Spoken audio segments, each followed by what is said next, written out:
नमस्कार दोस्तों, आप सभी का स्वागत है ज्ञान सरोवर परिवार में।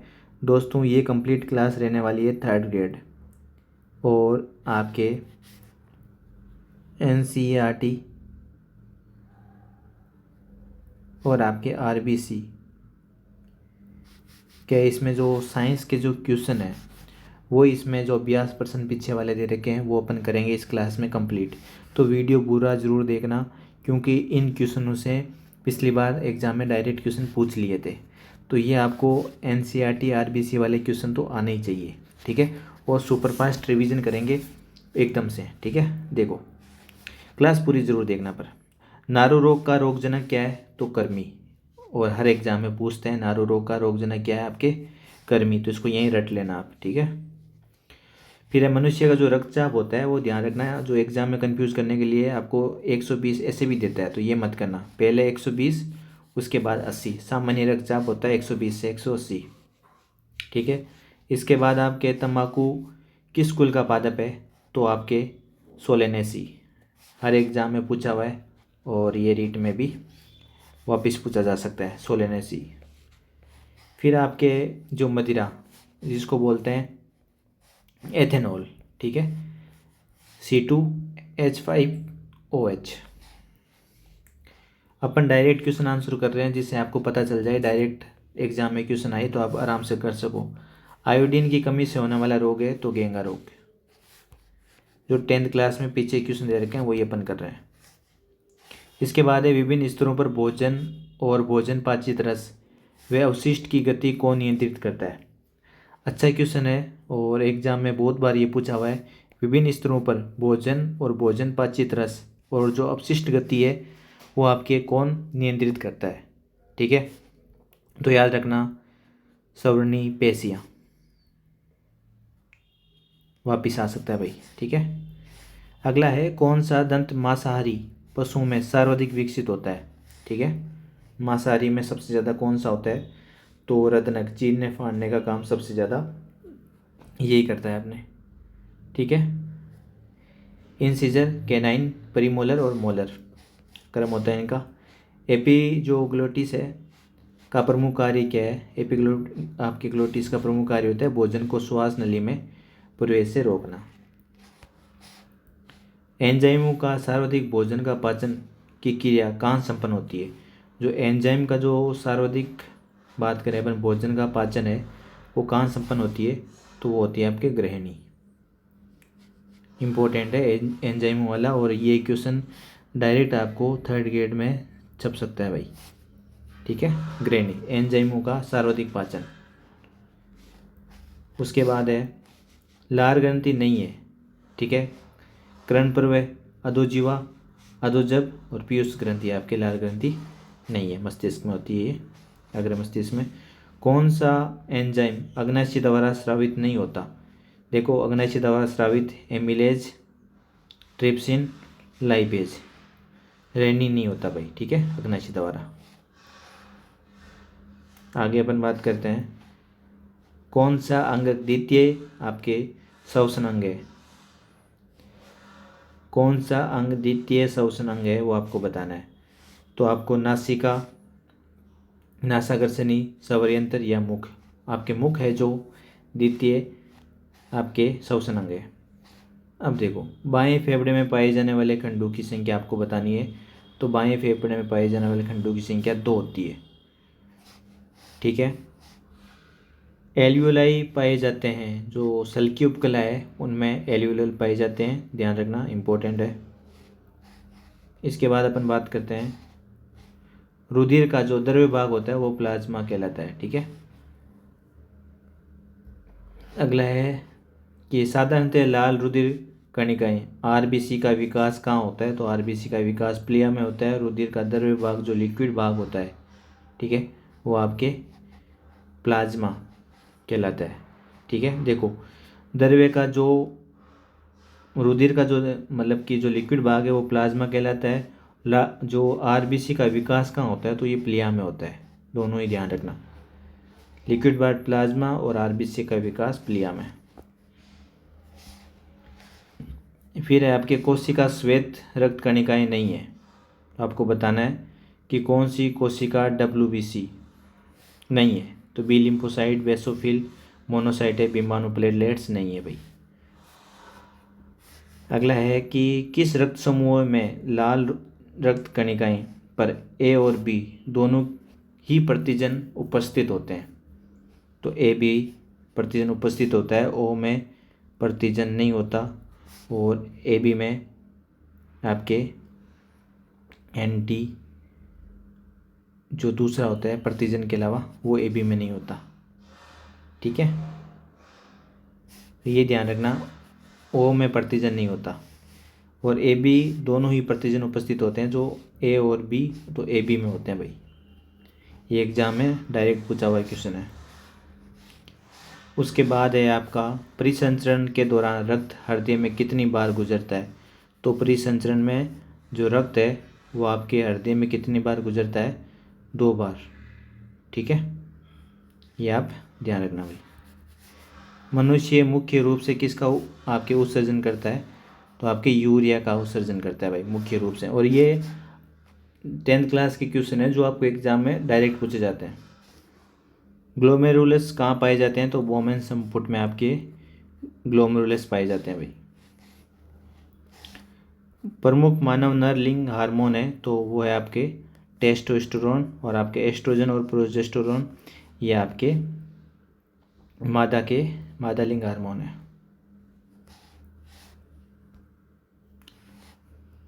अगला आपके अपन बात करते हैं, ये हो गया 17 नंबर। 18 नंबर देखो, प्राथमिक लैंगिक अंग है। तो आपके प्राथमिक लैंगिक अंग में बात करें, अंडाशय और जो वर्षण है वो प्राथमिक आपके लैंगिक अंग है। ये मादा का प्राथमिक लैंगिक अंग है और ये आपके पुरुष का प्राथमिक लैंगिक अंग है।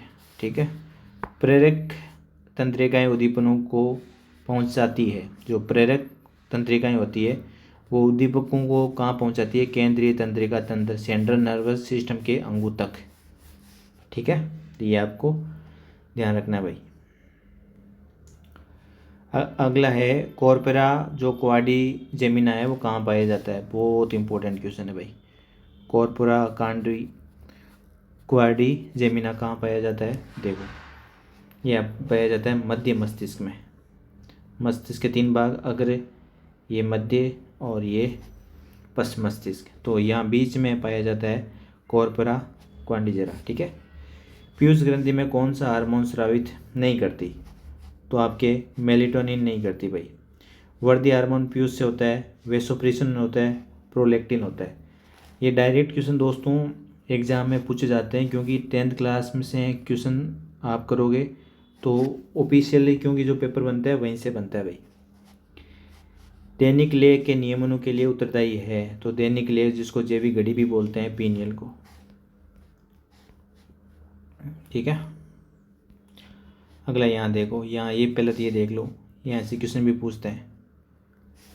मेंडल के अनुसार एकल संकरण में F2PD का जो लक्षण प्रारूप है वो 3:1 है, और जीन अनुपात है वो 1:2:1 है। जीन वाला बड़ा होगा 1:2:1, लक्षण आपके 3:1। और एकल संकरण में और द्वि संकरण में F2PD का लक्षण प्रारूप आपके हो जाएगा, यहाँ 3:1 था ना, यहाँ हो जाएगा 3:1 है ही, 9:3 और आ जाएगा। जीन प्रारूप में आपके क्या था, 1:2:1 तो था ही, इतना तो पहले भी था।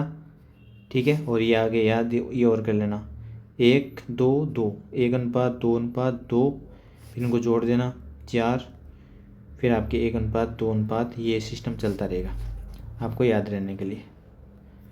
अगला है जेनेटिक शब्द किसने दिया, बेट्सन ने। जेनेटिक शब्द किसने दिया था भाई, बेट्सन ने। मेंडल ने अपने प्रयोग किस पर किए थे, उद्यान मटर पर किए थे। आनुवंशिक व विभिन्नता के अध्ययन की शाखा को क्या कहा जाता है, आनुवंशिकी और विभिन्नता के अध्ययन की शाखा को आनुवंशिकी कहते हैं। मटर पर फली का रंग कैसा लक्षण है, तो है प्रभावी। अपन रिवीजन मोड में कर रहे हैं भाई। सामान्यतः किस जीन में कितने युग्म विकल्पी होते हैं, तो 2। सामान्यतः किसी जीन में कितने युग्म विकल्पी होते हैं, तो 2 होते हैं भाई। मेंडल ने कितने विपर्यासी लक्षणों के युग्म को चूज करा था, तो 7। ठीक है, F1PD का संकरण किसी भी एक जनक में कराया जाता है, उसे क्या कहते जाते हैं, संकर पूर्व संकरण।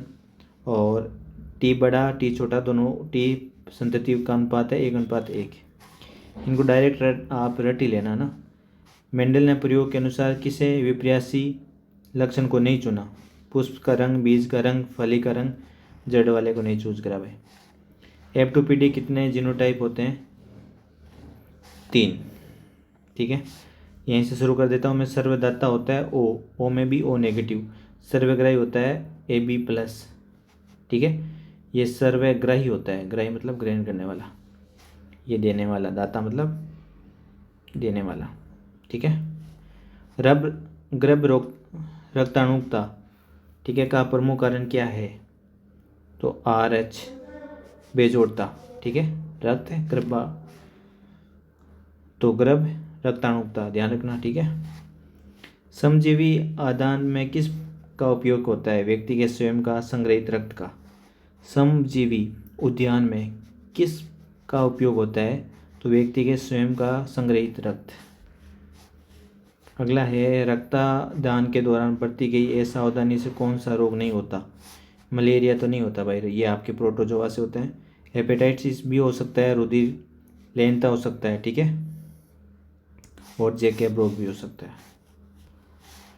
अगला है, कौन सा रक्त समूह है आपके विकल्पियों के समयुग्मजी अप्रभावी क्रियाओं का परिणाम है। मोस्ट इम्पोर्टेंट लगा लेना इसको। रक्त समूह विकल्पियों के समयुग्मजी अप्रभावी क्रियाओं का परिणाम है और रुधिर वर्ग। रुधिर वर्ग में अनुवांशिक का प्रयोग नहीं होता, तो मलेरिया और डेंगू में नहीं होता, हीमोफीलिया का इलाज में होता है भाई। भारत में अंगदान दिवस 13 अगस्त को भाई, कब है, 13 अगस्त को। भारत में अंगदान करने वाले व्यक्तियों की संख्या 0.8 बहुत ही कम करते हैं भाई। इधर वाले भी साइड वाले देख लो। प्रतिरक्षा में उपयुक्त होने वाली कोशिकाएं आमाशय में नहीं पाई जाती। ठीक है, प्रतिरक्षा करने वाली, बाकी अस्थि मज्जा, यकृत और लसिका पर में पाई जाती है। पल्विका कोशिका निम्न में से किस वर्ग कोशिका का रूपांतरित है, तो बी लसिका कोशिका का। एंटीजनी निर्धारक करने वाले किस में पाए जाते हैं, तो प्रतिजन। ठीक है, जो प्रथम उत्पादित प्रतिरक्षिता IgM था, IgM प्रथम प्रतिरक्षी। माँ के दूध में IgA होता है, प्रथम तो M था, माँ के दूध में A होता है। ठीक है, रक्त में कौन सी कोशिकाएं नहीं पाई जाती, लाल, ठीक है, श्वेत और बी लसिका होती है, पर उपकला कोशिका नहीं होती। रक्त में विभिन्न समूहों का वर्गीकरण किसने करा था, कार्ल लैंडस्टीरन ने। जो रक्त में विभिन्न जो इनके समूहों को वर्गीकरण करा था, कार्ल लैंडस्टीरन। उसके बाद है सार के जलीय विलयन। तो अम्ल तो क्या है, नीले को लाल करता है, सार क्या करेगा, लाल को नीला कर देगा। अम्ल व सार के विलयन विद्युत के क्या होते हैं, जो अम्ल और सार है विद्युत दोनों का विलयन है, वो विद्युत के सुचालक होते हैं, करंट आता है भाई। ठीक है, जैसे प्लास्टिक कुचालक होती है। पीएच के आयनों की सांद्रता का जो ऋणात्मक गुणक होता है H+। पीएच आयनों की सांद्रता का ऋणात्मक गुणक H+ होता है भाई, ध्यान रखिए ये। फिर है अम्लीय विलयन।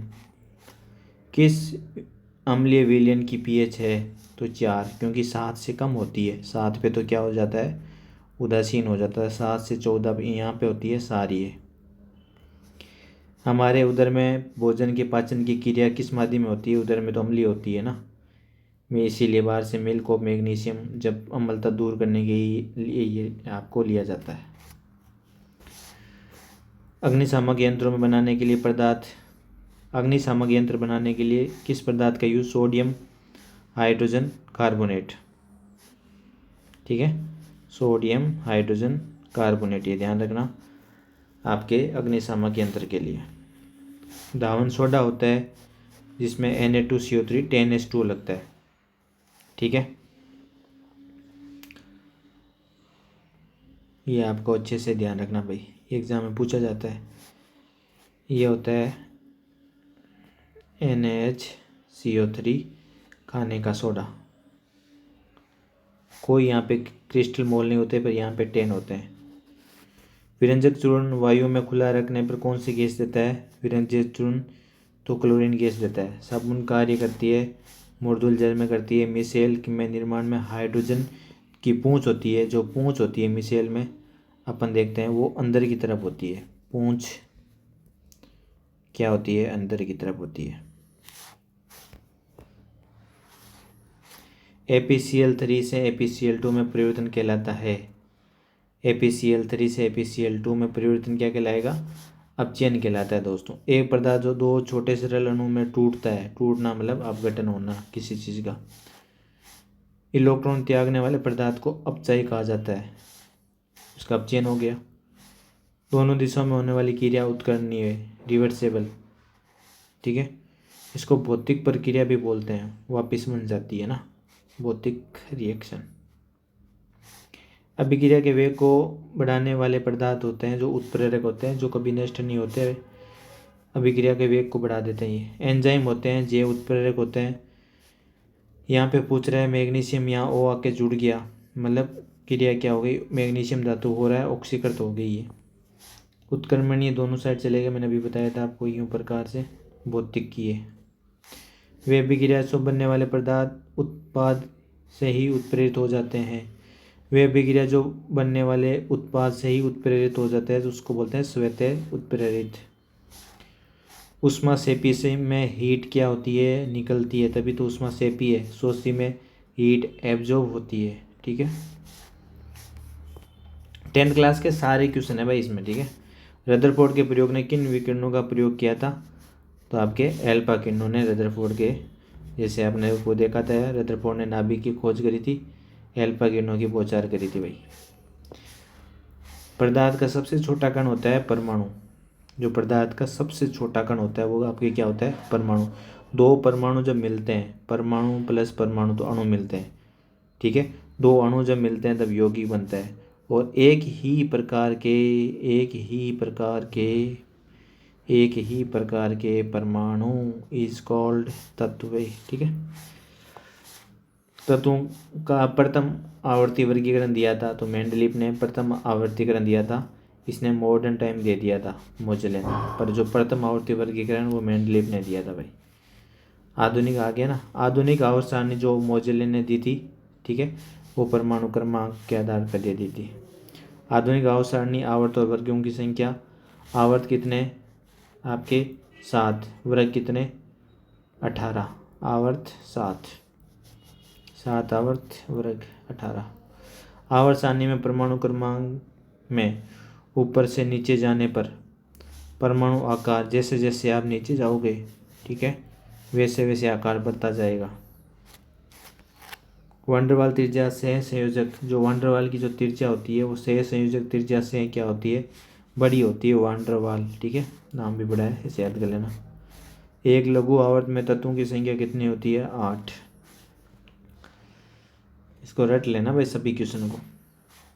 उदासीन परमाणु में इलेक्ट्रॉन पृथक करने के लिए दी जाने वाली ऊर्जा आयनन एंथैल्पी होती है। उदासीन परमाणु में इलेक्ट्रॉन पृथक करने वाले दी जाने वाली ऊर्जा आयनन एंथैल्पी।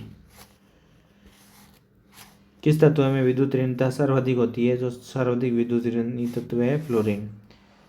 सर्वाधिक धात्विक गुण किस वर्ग के सदस्य रखते हैं? धात्विक गुण धातु इधर वाले स्टार्टिंग शुरू होते ही, ये वाले दो, ठीक है।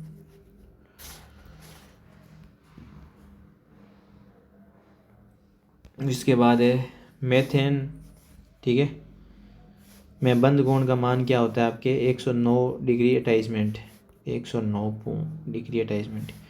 C5H10 हाइड्रोकार्बन है पेंटीन, इन आ गया, CnH2 हो गया ना।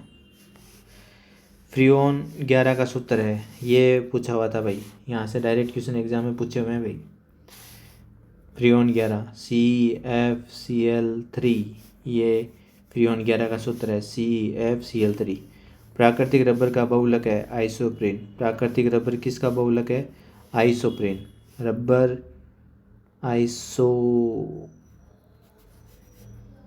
रबर ऐसा कुछ करके याद कर लेना। तब प्राकृतिक बनेगा, सौर बल मिलेंगे तो। कार्बन में कौन सा अपूर्व विद्युत का सुचालक होता है? जो ग्रेफाइट होता है, इलेक्ट्रॉन इसमें रहते हैं, सुचालक होते हैं। बाकी हीरा, फ्लोरीन, कोक ये तीनों ही क्या होते हैं? कुचालक होते हैं भाई। उसके बाद है प्राकृतिक रबर में गुणवत्ता और तनन सामर्थ्य बढ़ाने के लिए सल्फर के साथ गर्म करते हैं, इस क्रिया को वल्कीकरण कहते हैं भाई। क्या कहते हैं? वल्कनीकरण। यदि कार्बन में कार्बन परमाणु संख्या 3 है तो देखो 3 है तो मैथ एथ प्रोप लगेगा।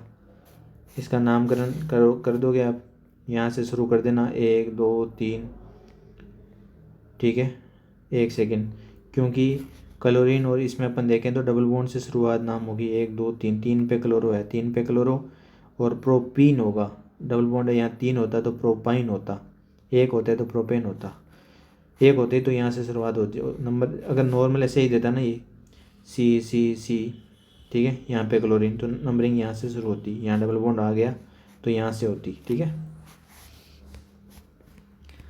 इसके बाद आपके है सामने कौन सा दर्पण में वृहद दृष्टिकोण क्षेत्र दिखता है? बड़ा बड़ा दिखता है। गाड़ी चलाते हो साइड में मिरर होता है, वो उत्तल दर्पण होता है, उसमें पीछे की दूर तक चीज़ें दिखती है भाई। प्रकाश वेग सर्वाधिक होता है जो निर्वात में होता है, 3 × 10 की पावर, ठीक है। 8। किस प्रभाव के कारण टंकी में पहनने पर आकाशी का थोड़ा सा ऊपर उठा हुआ दिखाई देता है? यूं, अपवर्तन, ठीक है। पूर्ण कहाँ गया? यदि एक दर्पण की फोकस दूरी f कितनी है? +16 में है तो ये दर्पण प्लस में है तो ये उत्तल दर्पण होगा। अवतल दर्पण होता तो ये माइनस होती भाई। एक समतल दर्पण की फोकस दूरी क्या होती है? समतल दर्पण में फोकस दूरी हमेशा ही क्या अनंत होती है भाई। एक उत्तल दर्पण सदैव प्रतिबिंब आभासी, मैंने कहा दूर तक देखते हैं पर आभासी दिखेगा और सीधा दिखेगा, ठीक है। एक लेंस की क्षमता 2 डायप्टर है तो भाग लगा दो 0.10 आ जाएगा 0.5, तो 0.5 मीटर इसका आंसर आ जाएगा। जो फोकस दूरी है वो आपके 0.5 आ जाएगी, ठीक है, 0.5। दूरदृष्टि दोष में दूर की तो दिखती है, पास की नहीं दिखती। कहाँ गया? दूर की स्पष्ट दिखाई देती है, मैंने बताया। दूरदृष्टि दोष निकट दृष्टि में निकट की दिखेगी, ठीक है। दूरदृष्टि दोष में दूर की चीज़ें स्पष्ट दिखाई देती है पर पास की नहीं, और निकट दृष्टि दोष में निकट की स्पष्ट दिखाई देती है, दूर की नहीं,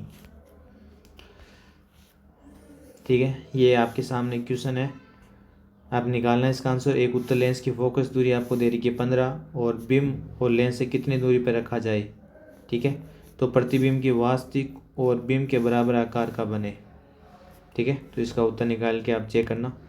ये आपके सामने 2 क्वेश्चन है, इन बोर्ड में इस डायरेक्ट क्वेश्चन ऐसे पूछ सकते हैं, बस ध्यान रखना। और 5 वोल्ट की बैटरी में यदि किसी चालक में 2 एम्पियर की धारा प्रवाहित की जाती है तो चालक का प्रतिरोध क्या होगा? ये भी आप देख लेना, ठीक है। पर मेरा इसका उद्देश्य है आपको सारे क्वेश्चन दिखाना, वरना वीडियो लंबा बन जाएगा। प्रतिरोधकता निम्न से किस पर निर्भर करती है? प्रतिरोधकता चालक या पदार्थ पर निर्भर करती है, बहुत इंपॉर्टेंट है। और ये रेट में भी पूछा हुआ है, ठीक है, 3rd ग्रेड वगैरह सब में ये क्वेश्चन आया हुआ है। प्रतिरोधकता चालक के पदार्थ पर निर्भर करेगी, जैसा पदार्थ वैसी प्रतिरोधकता, ठीक है। वोल्ट का मात्रक होता है विभवांतर। वोल्ट का क्या मात्रक होता है? विभवांतर। किसी परिपथ में 1 ओम 2 ओम 3 ओम को श्रेणी क्रम में तो तुल्य श्रेणी क्रम में जोड़ रहे हो आप, ठीक है। श्रेणी क्रम में क्या होता है? R1 + R2 + R3 जोड़ दो डायरेक्ट तो 3 ओम कितना हो जाएगा? 1 सेकेंड, किस में जोड़ रहे हैं? श्रेणी क्रम में 1/1 + 1/2 + 1/3, यहाँ कितना आ गया आपके? 6 + 3 + 2, ठीक है। और तो ये आपके हो गए 6 5 11 6, तो यहाँ से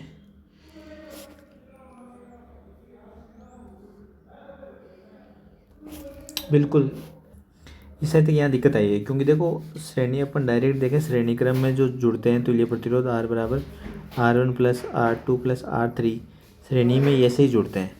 ठीक है, ये किस में है? श्रेणी क्रम में। और अपन बात करें समांतर क्रम में, तो ये 1/R1 बराबर 1/R1 प्लस 1/R2 प्लस ये समांतर में। तो इसको डायरेक्ट जोड़ दो, 3 3 6 मतलब टोटल 6 ओम हो गई। तो इसमें ऑप्शन है नहीं, तो 3 ओम से ज़्यादा हो गई। इस प्रकार ये बन सकता है क्वेश्चन PYQ। राइट आंसर होगा बिल्कुल 100% ये आंसर होगा। भारत में प्रत्यावर्ती धारा की आवृत्ति होती है 50 हर्ट्ज। ठीक है, और विभिन्न मान और प्रतिरोधों को समांतर क्रम में जोड़कर समांतर में 1/में ले लेना। ठीक है, 1/R1 और विद्युत स्रोतों से जोड़ने पर वे प्रत्येक प्रतिरोध तार में धारा भिन्न भिन्न होगी, परंतु विभवांतर समान होगा। अगर आप प्रतिरोधों को समांतर क्रम में जोड़ रहे हो, ठीक है, तो क्या है, धारा अलग होगी, विभवांतर सेम होगा। एक चीज़ मैं आपको यहाँ पे नोट लिखवा देता हूँ, आप लिख लेना। ठीक है, श्रेणी क्रम में धारा समान, ठीक है, और समांतर क्रम में धारा अलग अलग है। ठीक है, पर विभवांतर आपके समान हो जाएगा। ठीक है, तो यहाँ समांतर क्रम में दे रखा है 1/R1 1/R2 1/R3। तो यहाँ पे देख सकते हो जो धारा है वो अलग अलग होगी, विभवांतर समान हो जाएगा। अगला क्वेश्चन आप देख लेना, इसका आंसर निकाल देना। विद्युत धारा का एम्पियर में होगा। विद्युत के उष्मीय प्रभाव पर आधारित युक्ति नहीं है। उष्मीय प्रभाव पर हीटर है, टोस्टर है, प्रेस है, रेफ्रिजरेटर नहीं है आपके। ठीक है, उष्मीय प्रभाव पर कार्य का मात्रक जूल होता है, सबको पता है। और यदि बल F और विस्थापन S है तो थीटा कोण बन रहा है, तो कार्य क्या होगा? FS cos theta. ये आप ध्यान रखना, पूछा हुआ क्वेश्चन है ये। और गतिज ऊर्जा का फॉर्मूला होता है 1/2mv²। और आपके स्थितिज ऊर्जा का फॉर्मूला होता है mgh। शक्ति का मात्रक वाट आता है। ठीक है, और यहाँ पे आप कार्य निकाल लेना, mgh, mg और h। ठीक है, g का मान 10 ले लेना, m का मान 1 ले लेना, और ऊंचाई आप ले लेना 4, टोटल आ जाएगी 40 mgh। अगला है आपके, एक सेकेंड रुक जाओ। पृथ्वी की ओर मुक्त रूप से गिरती हुई वस्तु का कुल ऊर्जा नियत रहती है। जैसे नीचे सीधी गिर रही है कोई चीज़, तो जो उसका कुल ऊर्जा है, ठीक है, वो आपकी क्या रहेगी? नियत। यदि किसी का वेग अपन 2 गुना कर दे, a/2 mv, इसको गतिज ऊर्जा देखो, यहाँ से अपन ने डायरेक्ट देखा था, अभी a/2 mv² है। ठीक है, 1/2 mv², वेग दुगुना कर दो, 2 का स्क्वायर 4 हो गया। ठीक है, और यहाँ पे 1/2 mv² पहले से ही है, क्या फ़र्क होता है देखते हैं। तो उसकी गतिज ऊर्जा बस यहाँ 2 का 4 ही हुआ है, बाकी चीज़ें तो सेम ही है, कट जाएगी। तो पहले 1 थी तो अब 4 हो गई, 4 गुना बढ़ गई। विद्युत ऊर्जा का जो व्यावसायिक मात्रक है किलोवाट घंटा, kWh। स्प्रिंग के लिए वही है 1/2 kx², यहाँ पे क्या आ जाएगा? स्प्रिंग नियतांक। इसके बाद आपका कंप्लीट कर रहे हैं इसको। जैव चिकित्सा अपशिष्ट निस्तारण हेतु तो कौन सी तकनीक उपयोग है? जैव चिकित्सा अपशिष्ट के लिए भस्मीकरण। पता नहीं थर्ड ग्रेड में कितनी बार पूछ लिया इसको। जैव चिकित्सा में अपशिष्ट पदार्थों का निस्तारण, भस्मीकरण। पुनर्चक्रण किस प्रकार के अपशिष्टों के लिए उत्तम उपचार है? धात्विक जो गलते नहीं है उनका पुनर्चक्रण कर लो भाई। ग्रीन हाउस गैस है CO2। जो बड़े नगरों में व्यक्ति के लिए औसत कूड़ा जो 4 से 6 kg।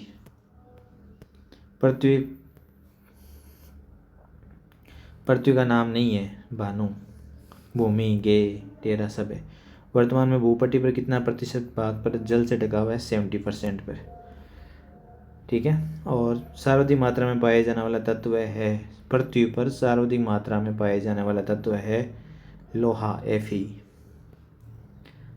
हड़प्पा संस्कृति में सबसे बड़ा बंदरगाह शहर किस स्थान पर खोजा गया? तो धोलावीरा। ज्वार भाटा आने का कारण है सूर्य और चंद्रमा का सीधे होना। एलियन शब्द का अर्थ है पृथ्वी के बाहर के जीव। पृथ्वी के बाहर के जीव पाए जाने वाला है पृथ्वी। देखो, पृथ्वी के बाहर जीवन पाया जाता है पृथ्वी जैसे ग्रह पर ही। सौरमंडल से बाहर जाने वाला पहला अंतरिक्ष जो यान था वो पोलिनियर 10 था। अंतरिक्ष में होने वाले फुसफुसाहट सुनने के लिए रेडियो दूर संवेदी वाई लगाओ। किसी स्थान पर रहकर एक दिन में 15 बार सूर्योदय देख सकते हैं तो अंतर्राष्ट्रीय अंतरिक्ष स्टेशन पर रहकर एक दिन में 15 बार देख लो। APJ Abdul Kalam Madras Institute of Technology अभियांत्रिकी कौन सी शाखा से थे? एरोनॉटिकल। सीवी रमन को नोबेल पुरस्कार 1930 में मिल गया था। पक्षी विज्ञान के जो विज्ञानी है वो सलीम अली है। भामा परमाणु अनुसंधान केंद्र आपके मुंबई में है। चरक संहिता लिखी गई संस्कृत भाषा में। फिर है आपके किसी पारिस्थितिक तंत्र में संतुलन की मापक इकाई है प्रजाति। विश्व में कृषि सहयोग के हिसाब से भारत में कौन सी स्थान है? कृषि सहयोग के हिसाब से भारत में 7वीं। विश्व में कुल कितने जैव विविधता तप्त स्थल हॉटस्पॉट? 34। राष्ट्रीय जलीय जीव जुगांगी डॉल्फिन है।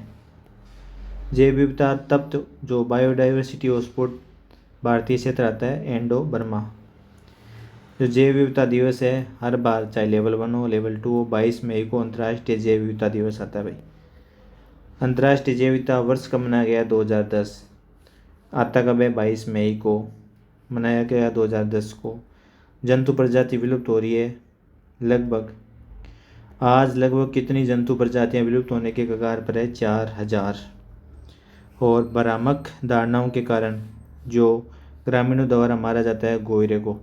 ये सभी एग्जाम में पूछा हुआ है दोस्तों। लाइक और कमेंट करके ज़रूर बताना कि आपको PYQ सारे थे 10th क्लास के मैंने सारे करवा दिए हैं कि आपको क्लास कैसी लगी।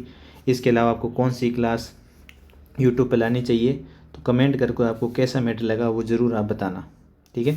बाकी आप ICT वगैरह जो क्लासें हैं जो नवाचार वगैरह वो मैंने सारी यूट्यूब पर अभी 1-2 दिन में ही करवा दी है, वो ज़रूर आप देखना। और अपनी कंप्लीट हो चुकी है 10th क्लास। धन्यवाद आप सभी का।